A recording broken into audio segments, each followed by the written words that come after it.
Here are the results of Donald Trump's visit to Beijing for a meeting with Xi Jinping. Washington has completely halted arms sales to Taiwan today, supposedly to ensure that the American armed forces have enough ammunition amid the war with Iran.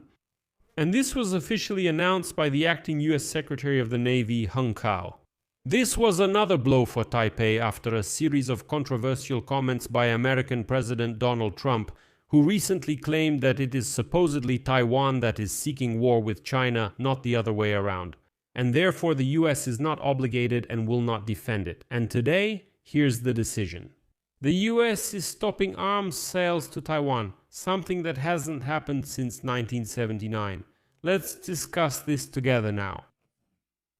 My name is Alexei Pecci. Let's discuss this topic together. But before we start, please subscribe to this channel, like the video, leave any comment, and be sure to subscribe to my Telegram channel, Pecci News. The link to it is in the description of this video. So, the news that simply shocked everyone after Xi Jinping held 2 summits in China, first with Donald Trump and then with Vladimir Putin. Washington has suspended arms sales to Taiwan in order to provide the American armed forces with enough ammunition amid the war with Iran. This was stated by the acting Secretary of the US Navy, Hung Kao. Yes, don't be surprised, in the US there really is a minister named Hung Kao. So, he states, and I quote, "Right now we are taking a pause to make sure we have the ammunition needed for Operation Epic Fury and that we have enough of it." Once again, so he says there is enough ammunition, but we are suspending sales to Taiwan to check if we really have enough ammunition. And again, I'll say this, when American officials from Donald Trump's administration say that this is a temporary decision, that it's just on pause for now, well, you have to be prepared for it to last a long time. Why do I say that? Because at the beginning of March, the United States Department of the Treasury temporarily for 30 days, lifted sanctions against Russian oil. Temporarily. But already they have temporarily extended this temporary lifting of sanctions 3 times, and on May 18 they extended the temporary lifting of sanctions against Russia once again. There. In this way, TCO answered the question during the congressional hearings regarding the $14 billion weapons package for Taipei, which has been waiting for Trump's approval for several months and which Trump discussed with Xi Jinping. And then TCO added, quote, "We're just making sure we have everything, and then the arms sales will continue when the administration deems it necessary." But the problem is that Trump has already made it clear that he doesn't consider it necessary to defend Taiwan and provide it with weapons. When asked if he expects the arms sales to Taiwan to eventually be approved, that same minister TCO replied that this decision will be made by US Secretary of State Mark Rubio and Pentagon Chief Pete Hegseth. And he personally is not sure about that. And of course, one can understand that. To this statement by Minister TCO, because concerns are growing due to reports that the US has spent a significant portion of its missile stockpile since the war with Iran began on February 28, which has now entered a stage of fragile truce. But the problem is that the Donald Trump administration has once again betrayed yet another ally. What am I talking about? The spokesperson for the presidential administration of Taiwan, Karen Kuo, in response to TSAO's comments, stated, and I quote, Taipei has not received any information indicating that the US intends to make any changes to the arms sales agreement. In other words, this announcement came as unpleasant news for Taipei, appearing a week after Donald Trump met with Chinese leader Xi Jinping in Beijing, where the issue of multi-billion-dollar US arms sales to Taiwan was one of the top priorities on the agenda. Beijing has repeatedly stated that it is firmly opposed to US arms sales to the island democracy, which it considers its own province. During Trump's visit, Xi Jinping made a strong statement warning about the risk of conflict between the US and China if the Taiwan issue is handled incorrectly. At that time, Trump admitted that yes, he discussed with Xi Jinping and consulted him on whether to sell weapons to Taiwan or whether it would be better not to.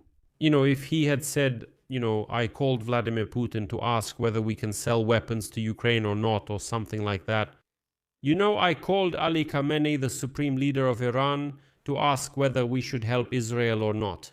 That's how paradoxical it is. Washington takes an ambiguous position regarding whether it will defend Taiwan in the event of an invasion. But according to the Taiwan Relations Act adopted several decades ago, the US, I emphasize, is obligated to provide Taipei with enough military equipment for self-defense. That's exactly what it says.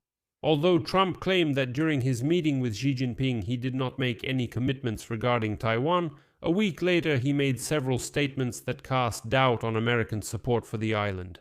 Trump called the transfer of arms to Taiwan a very good bargaining chip in negotiations with Beijing and said that he had not yet made a decision about a new weapons package.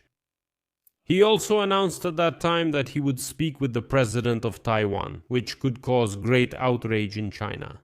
The fact is that no sitting US president has spoken with the leader of Taiwan since 1979, when Washington shifted diplomatic recognition from Taipei to Beijing.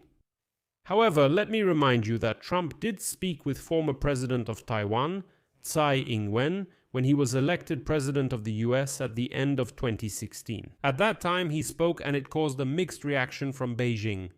And here I should remind you that just a week ago, during his visit to China, Trump urged Taiwan not to seek a declaration of independence. He also avoided answering about the already planned deliveries of American weapons to Taiwan. And then he stated the following, quote, "Xi Jinping and I discussed the situation with Taiwan and arms sales in great detail, and I will make the decision. But I think the last thing we need right now is a war 9,500 miles from here. Well, I mean the distance from the US to Taiwan.